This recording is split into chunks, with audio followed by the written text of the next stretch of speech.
Bonjour et bienvenue à ce webinaire Un tremplin pour faciliter la production audiovisuelle chez l'apprenant, c'est-à-dire l'utilisation du document authentique. Je m'appelle Madeleine Flanagan, je suis formatrice de formateurs labellisée TV5 Monde.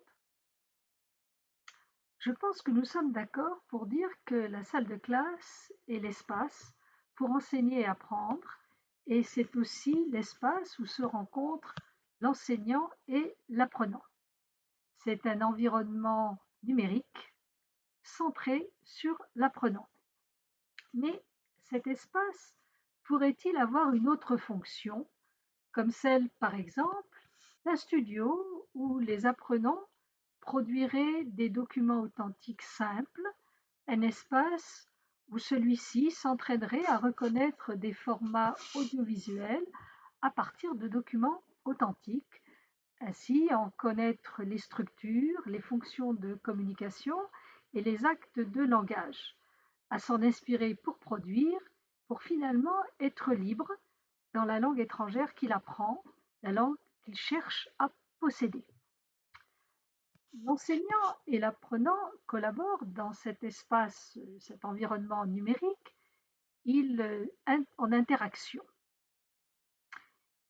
dans la construction de savoir, de savoir-faire et de savoir-être, dans un itinéraire d'apprentissage construit dans le cadre de ce webinaire, de cette formation, à partir d'un document authentique dont on a fait l'analyse et qui a permis de construire des objectifs d'apprentissage.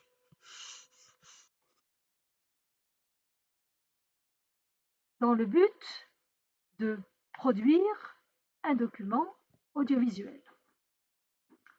L'objectif final, bien sûr, est que l'apprenant soit capable de communiquer à l'oral et à l'écrit avec des natifs, de se sentir à l'aise avec cette nouvelle culture, d'être en quelque sorte un caméléon linguistique dans l'apprentissage de cette langue étrangère. Ces rapports, ces interactions et ces apprentissages réciproques ont permis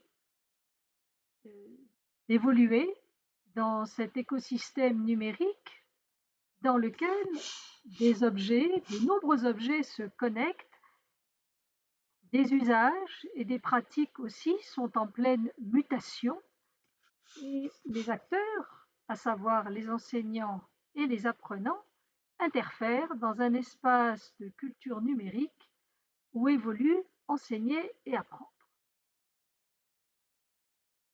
Depuis de nombreuses années, c'est-à-dire depuis les années 80 en fait, au moment où Internet s'est installé dans nos sociétés, au niveau de l'individuel, de nombreux chercheurs se sont intéressés aux liens qui existaient entre l'informatique et l'enseignement, et en particulier l'intégration du numérique qui s'est progressivement installée dans l'espace enseigner et apprendre. Ainsi, le professeur Rubén Fuentedoura s'est intéressé en particulier à l'intégration du numérique dans les pratiques de classe. C'est un chercheur américain enseignant à l'université d'Harvard, spécialiste en éducation. Et il a proposé ainsi un modèle qu'il a nommé SMAR, qui est un modèle en 4 paliers du début de l'utilisation d'Internet dans l'enseignement jusqu'à la situation actuelle.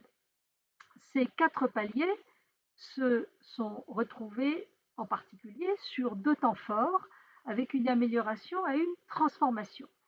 Il n'y a pas eu de rupture, mais plutôt il s'agit ici d'exprimer les moments où le numérique a transformé la classe et a permis d'entrevoir de nouvelles approches qui jusqu'alors étaient totalement inimaginables.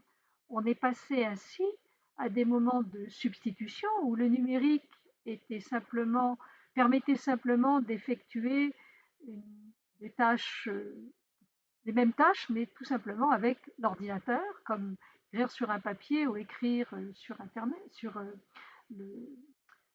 l'ordinateur, ou bien il y a eu le numérique pardon, qui a tout simplement apporté une amélioration fonctionnelle, et il y a eu en fait un moment où on est passé à un deuxième temps et les modifications ont commencé à, à s'installer dans l'enseignement, à savoir lorsque le numérique a commencé à transformer la classe et où les séquences pédagogiques elles-mêmes ont été repensées jusqu'à aujourd'hui où on arrive à effectuer de nouvelles approches, de nouvelles choses qui étaient totalement impossibles jusque-là. Le numérique, effectivement, s'installe petit à petit, il transforme la classe à travers les programmes d'enseignement, les outils technologiques et leurs usages, les pratiques et les manuels scolaires eux-mêmes. Le numérique permet effectivement de toutes nouvelles approches et, de fait, il modifie également la relation entre l'enseignant et l'apprenant. On enseigne et on apprend en classe et hors classe. On accède au savoir et aux ressources en classe et hors classe. L'enseignant et l'apprenant utilisent ces savoirs, ces ressources pour produire et construire l'apprentissage conjointement. Voici également un deuxième modèle qui a été proposé dans cette intégration du numérique, c'est le modèle TIPAC. Ce modèle s'est inspiré du modèle PCQ de Lee Schulman de 1986. Les deux chercheurs, Mathieu Keller de l'Université du Michigan et Punya Mishra de l'État d'Arizona aujourd'hui, ont effectué des recherches ensemble dans les années 2006-2008 pour proposer ce modèle qui, lui, est basé sur un concept de pédagogie de contenu disciplinaire. Ainsi, en effet, leur vision est quels sont les différents types de connaissances qu'un enseignant doit acquérir pour pouvoir intégrer la technologie dans ses pratiques de classe. Comment ces trois éléments, à savoir la technologie, la pédagogie et le contenu disciplinaire, peuvent avoir un impact sur le développement professionnel des enseignants. Ainsi, ces trois éléments se trouvent en utilisation constante dans la salle de classe, donc dans l'apprendre et l'enseigner. Et de quoi s'agit-il? Le premier point est les compétences technologiques qui se jouxtent à celles de la pédagogie.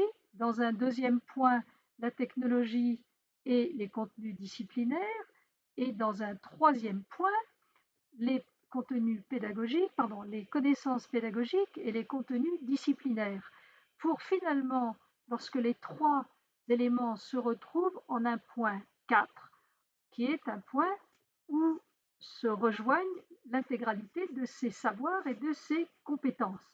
On voit bien que le métier de l'enseignant, ses pratiques, sa posture, son rôle sont, on le voit, en pleine mutation. Est-ce que le travail collaboratif entre les apprenants et les enseignants pourrait avoir un impact dans le développement réciproque de compétences digitales en savoir et savoir-faire? Après tout, ce point 4 est un domaine naturellement commun à l'enseignant et à l'apprenant, où les savoirs disciplinaires, les savoirs et savoir-faire se rencontrent. On voit bien l'importance du développement des compétences digitales qui sont de fait indispensables et un chemin indispensable à poursuivre entre un savoir simple comme utiliser un ordinateur jusqu'à des savoir-être comme des valeurs éthiques vis-à-vis de l'information. Il est donc important de posséder ces compétences digitales afin d'intégrer, lorsque l'intégration du numérique entre l'enseignant et l'apprenant se poursuit progressivement. Mais finalement, pourquoi pas aussi s'approprier ces compétences digitales en produisant, n'est-ce pas, finalement, la meilleure façon de développer ses compétences. Et pourquoi pas ne pas effectuer ce développement lorsque l'on est en train de produire, de faire des productions audiovisuelles en classe, et donc que les compétences sont mises en pratique. Ainsi, un projet de production audiovisuelle simple jusqu'à une production finale en classe. L'apprenant, à ce moment-là, dans son travail interactif avec l'enseignant, va faire appel à un ensemble de compétences et de pratiques et de certaines maîtrises au niveau des technologies et de la communication, tout en faisant appel à diverses capacités, compétences comme l'esprit critique et la compréhension de la diversité culturelle.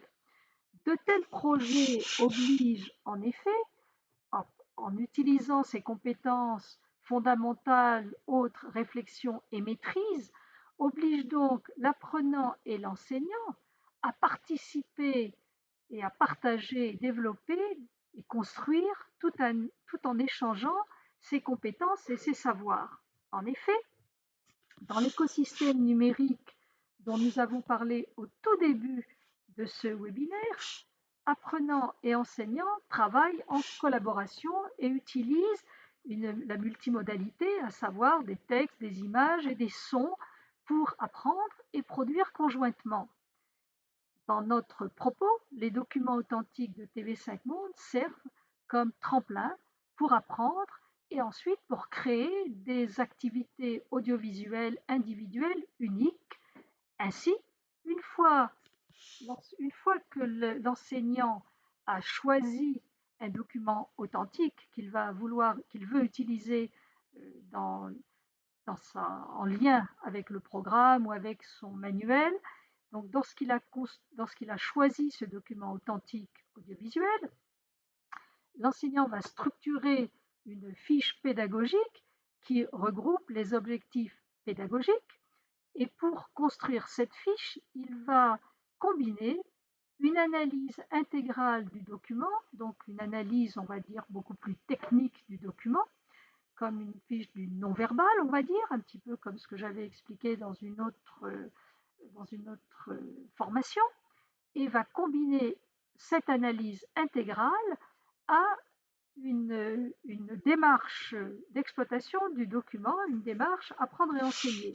Les objectifs sont à atteindre, cette fois-ci, par l'apprenant à travers des productions audiovisuelles, et on retrouve ainsi dans un cadre de transformation entre production multimédia audiovisuelle simple ou complexe, l'intégration, le son, l'image et les compétences digitales et de développement.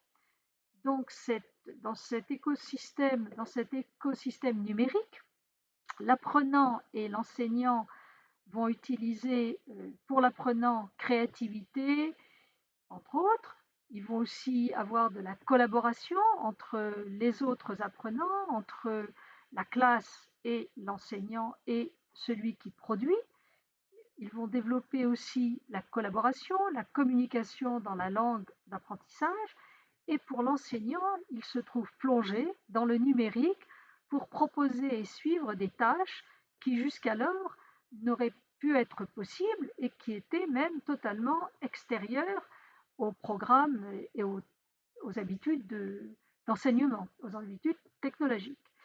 Donc, on peut se demander si finalement, pourquoi ne pas imaginer qu'un tel travail collaboratif dans cette situation de production audiovisuelle, est-ce qu'on ne pourrait pas imaginer que l'on se trouve en fait dans ce travail collaboratif à une co-construction de savoir, une co-construction de contenu et une co-construction d'apprentissage.